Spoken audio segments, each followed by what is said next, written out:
Good morning. Today we are going to discuss negligence. It is a specific tort and it was first time discussed in one case. The name of the case is Donogh versus Stevenson. Two friends, they go to a restaurant. One of the friend places the order and pays the money, and they are ordering for ice cream with ginger beer.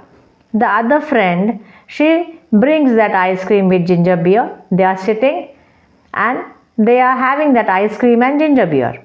Much of the part of the ginger beer is been consumed.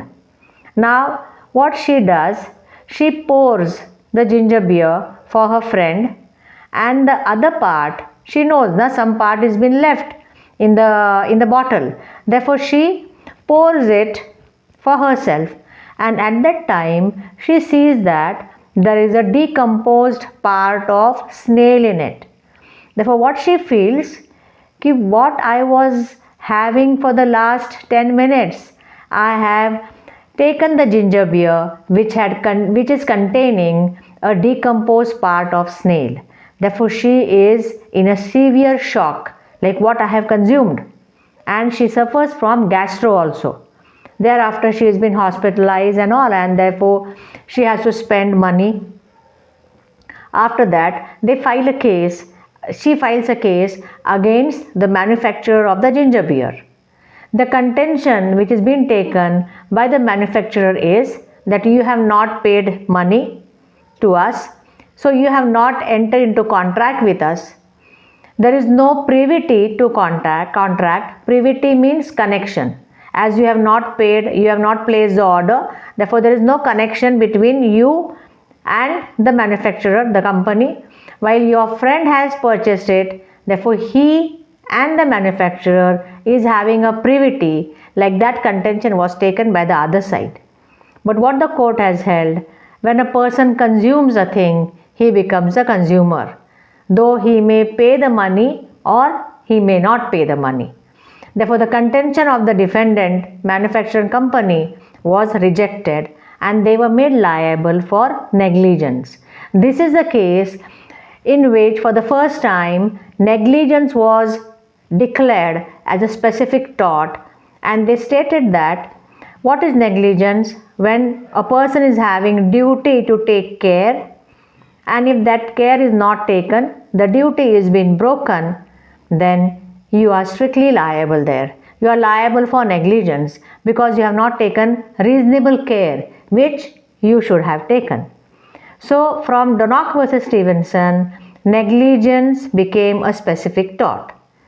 Now we have to see here first what are the essentials of negligence. Means when you want to prove that the defendant, if you are the plaintiff, and if you want to prove that the defendant has been negligent, then what you have to prove? You have to first prove that there was a duty to take care.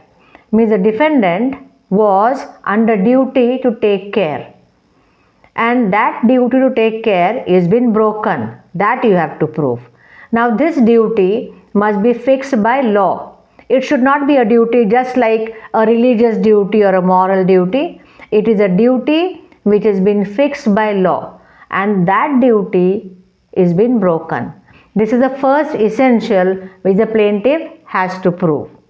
The second is this duty should be towards whom? Towards the plaintiff. Means I am the plaintiff, you are the defendant, then I will file a case against you for negligence in which I will prove that you were having duty to take care, and that duty you have broken. First I have to prove that. The second is the duty which I am telling is of the defendant towards the plaintiff. Means it is not a general duty and all. It is a duty towards the plaintiff. That I have to prove. Now we have seen the case Donogh versus Stevenson. So what was the duty to take care? The manufacturer's duty was that when he is manufacturing a ginger beer, he has to see that some foreign body or some foreign part should not be in the bottle. So his duty is towards whom? Towards the consumer. The consumer may be unidentifiable indeterminate persons, but some or the other person is going to purchase the ginger beer. Therefore, the manufacturer is having duties towards the consumer. So, here the consumer is a plaintiff, isn't it? Therefore, the defendant should have a duty. That duty should be towards the plaintiff. Two essentials we have seen. The plaintiff has to prove duty to take care. The second is the duty should be towards the plaintiff. This is the second essential. The third essential is there must be some standard of care. What law has done? Law has evaluated certain conduct. That conduct is of whom?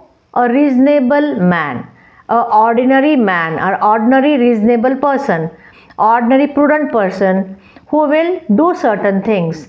While doing that, he will take into consideration the consequences which may occur. Means whenever I do something, as a reasonable man, first I have to think what will happen to others, whether others are going to suffer by that. I have to take care, what care I have to take. Like that, things should first come in my mind, and they are going to come in the mind of a reasonable person, or you can say reasonably prudent person. So law has evaluated, you can say, a measuring rod.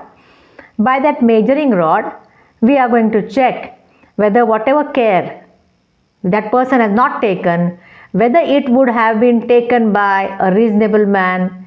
Yes, if reasonable man would have taken that care, means the defendant should also have taken that care. And here the defendant has not taken the care. This measuring rod is being brought into existence by the court, by the law. They are going to see in each and every case whether that standard has been fulfilled or not. Like in Donnock versus Stevenson, the measuring rod, the standard of care was the manufacturer should have taken care so that a snail would not be dropped in the bottle, which was decomposed afterwards. So he should have taken care of that. We'll take one more case. The case is Ishwar Devi versus Union of India. Ishwar Devi's husband, he boarded a bus. He was just on the step of the bus. At that time, what happened? The conductor, he gave the whistle. He gave a direction to the driver to drive the bus. The driver drove the bus in such a manner, in such a fast manner, that the bus which the driver has driven, that is connected with, or it comes very near to the other bus. So what happens? Ishwar Devi's husband, who is just now boarded, who is on the step of the bus, he got squeezed. Means one stationary bus is there. The bus goes very nearby from the stationary bus, and her husband got squeezed. Her husband died. Therefore, she has filed a case against Union of India because the bus was of the government, central government. Therefore, she has filed a case against Union of India. Now, what was the standard of care here? Why the conductor is there? Conductor is there to give direction to the driver that all people have boarded in, therefore you can start the bus. Conductor is there to conduct certain things in the bus. And one important thing which he has to see is all the people have boarded in, then he should have given the direction to the driver. He gave the direction in a wrong manner without seeing whether all people have entered in the bus or not. And what the driver did? The driver also didn't follow the rules because he has taken the bus very nearby a stationary bus, and the poor person got squeezed. Therefore, here both of them have not followed their duty. They have made breach of duty.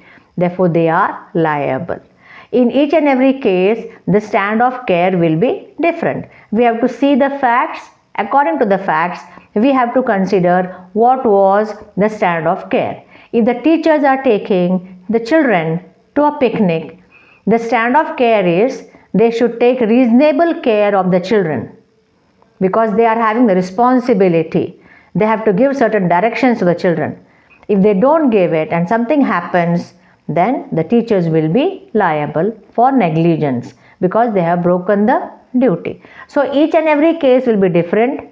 It will bring different facts. So the standard of care will be different. The last essential is damage. Damage is what? Damage is actual damage which has been caused. So just by proving that the defendant is negligent, it will not be sufficient. The main thing is the plaintiff has to prove that I have suffered the loss. I have suffered actual loss. Means the plaintiff has to prove that the defendant was having duty. That duty was towards me and that duty has been broken and I have suffered this much loss. As he proves the loss, then only it will be called as a tort of negligence and he will get compensation. How much amount of compensation he'll get, that will depend upon the negligence which has taken place. The large amount of loss has taken place, then he will get large compensation. That we'll see in the next lecture or another lecture relating to remedies. Okay, so quantum of compensation depends upon negligence. That we have to consider. Here we have seen only the essentials of negligence. I'll repeat, the essentials of negligence are duty to take care. The duty should be towards the plaintiff. That duty should be broken and the person has to face, the plaintiff has to face some actual damage. And standard of care is going to be different in different cases. Okay, got it? Bye bye. See you in the next video with another topic.